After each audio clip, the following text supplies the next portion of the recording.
técnica existe num conjunto de outras técnicas. A próxima imagem, por favor. E uma questão essencial, não é à toa que ontem o ministro Roberto Rodrigues, ao evocar a sua carreira como agrônomo, usou a expressão que ele tinha saudade da dimensão lúdica da questão tecnológica. Mark Dayarme usou essa mesma expressão, fala-se com frequência e com razão, porque sob esse ar externo, para aqueles que não a conhecem, um ar externo frio e calculista, em realidade, a tecnologia e todo o procedimento tecnológico é um procedimento eivado de paixão. Pelo sorriso do Sandrone, já percebo que tem aí, pelo menos, mais um cúmplice da história. E é verdade.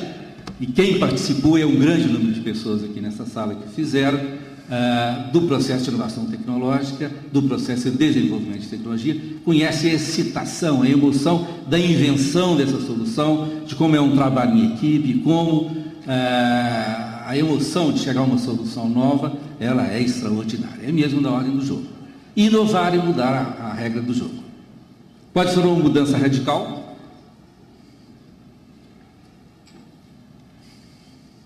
como é essa da lâmpada, onde você, no caso, inverte completamente a lógica da evolução do objeto técnico. Fala-se frequentemente, nesse caso, uma mudança do paradigma, do jeitão de ver a coisa. Ou pode ser, mais frequentemente, uma mudança menor, mas que tenha impactos significativos. Essa mudança gradual, ela gera, em realidade, uma prática, uma cultura, uma dimensão extraordinária, que está fundada numa postura, a postura de que a gente pode fazer mais e melhor, que aquele não é um momento final, que aquele é uma parte de uma história. Por isso, o modo de evolução do objeto técnico, ele faz parte, o objeto técnico traz em si a sua história e a sua disponibilidade para o futuro. Ele representa uma dinâmica interna de concretização em contraponto com condicionantes externos, econômicos, sociais que geram isso. O que eu chamo de uma dinâmica interna de concretização é o fato que todos nós conhecemos de que o objeto técnico evolui num sentido de integração das suas funções. Se nós comparamos um motor de automóvel de agora com o motor de 100 anos atrás, a diferença não é essencialmente que o nosso motor seja melhor, ele é, em muitos aspectos, somente com rendimento mais alto, menos agressivo com o ambiente, uma série de coisas, ele é muito melhor. Mas, em outros aspectos, não. O motor de 100 anos atrás ele era mais robusto no sentido de resistir melhor a flutuações de temperatura. Você conhecia pouco a coisa, ele tinha fatores de segurança muito maiores. Não é isso que é a diferença. A grande diferença é que o motor de 100 anos atrás era um conjunto de peças superpostas que não mantinham entre elas laços de amizade. Nem sequer se conheciam. E o motor agora é um motor multifuncional, onde uma peça conversa com todas as outras, ela se integra, ela faz várias funções e se integra dentro do sistema. Isso está presente no motor, está presente nesse objeto prodigioso que é a caneta Bic, que quando foi lançada em 1959 era composta de 36 peças distintas, hoje são 9 peças, porque ela foi evoluindo por integração de funções. Você tinha antigamente o lubrificante, o mancal de sustentação, a tinta. À medida que você evoluiu, tornou a tinta também lubrificante e deu-lhe funções de suporte, ela passa a fazer 3 funções, e as faz bem, faz melhor, você integra todo esse sistema. Então, há uma lógica de evolução interna dentro do objeto técnico, e essa lógica não é soberana, não é autônoma, ela não é autista, ela está submetida a um jogo externo de desejos, de comandos, de possibilidades de exploração, que é o jogo econômico-social que a condiciona. Próxima imagem. Isso, reiterando, enfatizando um pouco as dimensões essenciais, deve nos lembrar que tecnologia deve ser percebida como um sistema, como parte de um grande jogo. Ela representa uma atividade que é socialmente organizada, que é baseada em planos, persegue objetivos definidos, tem caráter essencialmente prático, se insere num conjunto articulado, num jogo em que você tem ressonância interna de todos os sistemas. Próxima imagem. Como o professor Krieger lembrava ontem ao falar da questão do círculo virtuoso, essas coisas às vezes parecem modernas ou contemporâneas, mas têm uma longa história. Todas essas dimensões da questão técnica e da tecnologia já fazem parte da matriz cultural que nós temos. Desde os gregos, a palavra técnica vem da palavra grega terne, que significava arte, sagacidade, desenvoltura, capacidade de fazer as coisas com certa desenvoltura, implicando sempre o conhecimento técnico que subjaz a esse tipo de competência, de capacidade. A palavra máquina, nós sabemos, vem de artifício, de astúcia, de esperteza.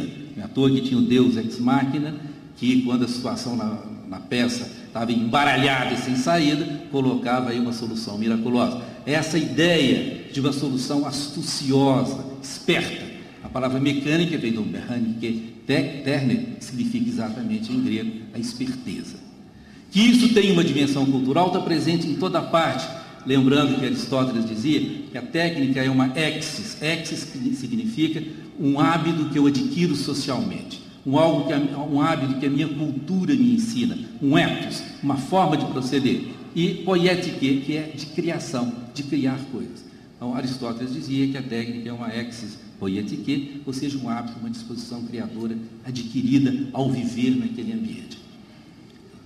Aristóteles insiste que é um produto característico da cultura, que é uma das manifestações da criação de conjunto, que representa cada forma de vida social, elemento de constituição do mundo enquanto vive o mundo humano. Talvez seja o mais belo livro sobre tecnologia, a próxima imagem, que é o livro de Gilbert Simondon, da tese dele.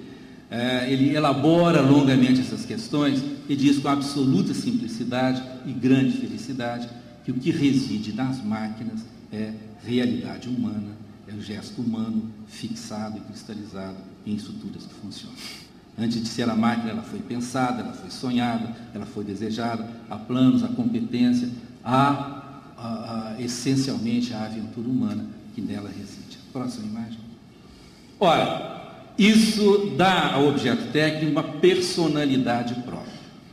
A tecnologia tem a sua história, da mesma forma que a ciência tem a sua história. A expressão ciência e tecnologia, que a gente usa com frequência, é, nesse sentido, um pouco uma armadilha. Ela é um pouco perigosa.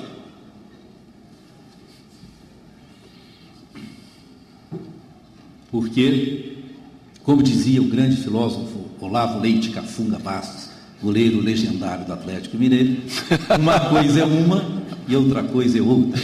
Né?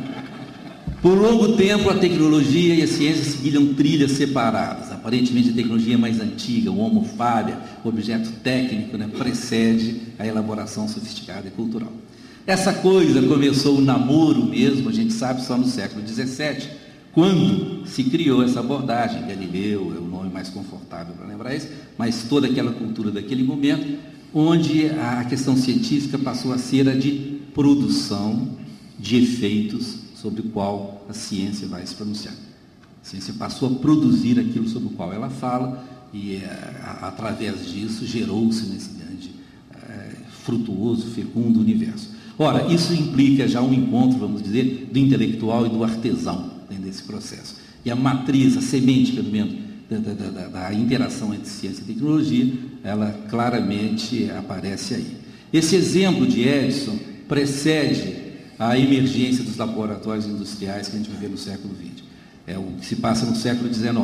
Ele já tem um ingrediente essencial dessa transformação, que é a absorção de conhecimento científico no procedimento técnico. Mas as relações ciência e tecnologia vão ficar mais complexas com uma outra evolução. É que o procedimento tecnológico gradualmente passou a incorporar também as estratégias desenvolvidas pela ciência. A pesquisa científica desenvolveu um elenco de estratégias e a pesquisa tecnológica incorporou não só o resultado, mas também um estilo, um jeitão, uma forma de abordar a questão. A próxima imagem, por favor. Isso são as implicações, e se isso já começa a ser claro no século XX, e a partir que o século avança e depois da segunda metade de forma extraordinária, os tempos recentes, com a emergência e convergência das novas tecnologias, explicita isso de forma quase caricata, onde o diálogo entre ciência e tecnologia se faz, às vezes, de forma que torna difusas as fronteiras e que faz com que esses processos